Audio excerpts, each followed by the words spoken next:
Hey, everybody. Welcome back. As some of you know, I was raised in kind of a fanatically atheistic family. They made all of the rational intellectual objections to the existence of God, but they really reserved their greatest contempt for the act of prayer. Their objection was that it was primitive magic, like hocus pocus. Like, why would these magical words be able to change or alter reality? Reality, in their view, was you're born, you die, life is meaningless, get over it. I remember as a little kid thinking, oh shit, this is bad. I mean, it was so bleak. It was almost like a petri dish for the growth and development of my part X. It wasn't until I began to study and understand the power of part X in my patients and in myself that I realized how helpful prayer can be. Prayer is a very powerful tool against part X. And I realized that my family's objections to prayer missed the mark in two senses. First, prayer isn't really to change the reality that you're in. You can pray for a Porsche, or a porch, but that's not really what it's for. Prayer is there to change your state of mind. Whatever part X is telling you, behind the words that it's saying, what it's really saying is, listen to me and only me.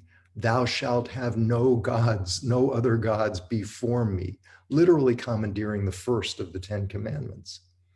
Prayer says, no, I think I'm going to look elsewhere. It's a posture, not just a body posture, but a posture of soul that opens you up to receive support from something greater than part X. Which leads to the second way the atheistic objections miss the mark. The words you use in prayer, those so-called magical incantations, don't really matter. In fact, words are often an obstacle, A, because part X is so good at twisting words against you, and B, because the solace and wisdom that you're seeking isn't in your head, it's in your heart. In essence, it's wordless.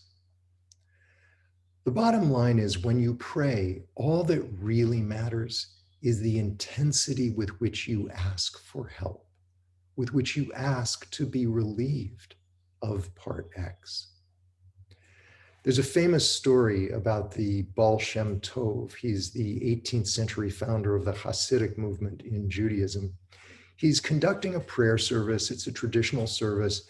Everyone is praying in unison. The entire congregation is completely together in all of this, except for one guy in the back who is reciting the alphabet, literally just reciting the alphabet in the loudest, most thunderous voice you could imagine. Every letter is like a trumpet blast. Everyone's rolling their eyes, turning around to shush him, whispering about how rude this guy is. Finally, we come to the end of the service. The Baal Shem Tov looks over the congregation and says, "Thank you for coming. There's only one person here who actually prayed today. That man standing in the back. He's the only one here who prayed with the proper kavanah, the Hebrew word for intentionality or sincerity of heart." And he goes on to say, "And believe me, God knows how to rearrange the letters of the alphabet into the proper prayers." I want to tell you another parable that reinforces this notion that I'm trying to get across to you, that with prayer, it's really the heart, not the words, that matter. It's from the 13th century Persian poet Rumi, and it's about Moses. Moses is a prominent prophet in all of the Abrahamic religions, including Islam. And here's how it goes. Moses heard a shepherd on the road praying, "God, where are you? I want to help you. Fix your shoes and comb your hair. I want to wash your clothes and pick the lice off your skin. I want to bring you milk, kiss your little hands and feet when it's time for you to go to bed. I want to sweep your room and keep it neat. God, my sheep and goats are yours." All I can say, remembering you, is I and ah. Moses can't stand this. He says, "Who are you talking to?" he asks the shepherd. And the shepherd answers innocently, "The one who made us and made the earth and made the sky." Now Moses berates the shepherd. "Don't talk about shoes and socks with God. And what's this with your little hands and feet? This is blasphemous familiarity that sounds like you're chatting with your uncles. Only something that grows needs milk. Even if you were talking to God's human representatives, this tone would be foolish and irreverent." Duly chastised, the shepherd repented and tore his clothes and sighed and wandered out into the desert. And then a sudden revelation came to Moses. God said simply, "You have separated me from one of my own. Did you come as a prophet to unite or to sever?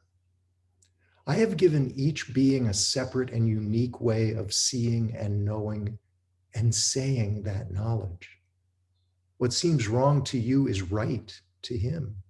What is poison to one is honey to someone else.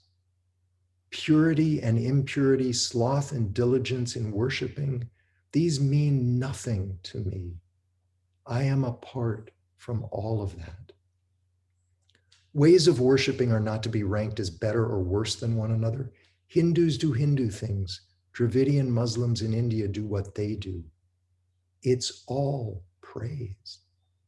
It's all right. It's not me that's glorified in the acts of worship, it's the worshipers. I don't hear the words they say. I look inside at the humility. That broken, open lowliness is the reality, not the language. Forget phraseology. I want burning. Burning. Be friends with your burning. Burn up your thinking and your forms of expression. Moses, those who pay attention to ways of behaving and speaking are one sort. Lovers who burn are another. Remember this the next time Part X attacks you. Prayer is not an incantation you've mumbled so many times you can do it without thinking. You don't pray from your head. You pray from your heart. Prayer is the act of revealing nakedly, vulnerably, and with real intensity how hurt, how brokenhearted, and how resourceless you feel at that moment. And that kind of prayer is poison to Part X. Thank you for listening. See you again soon.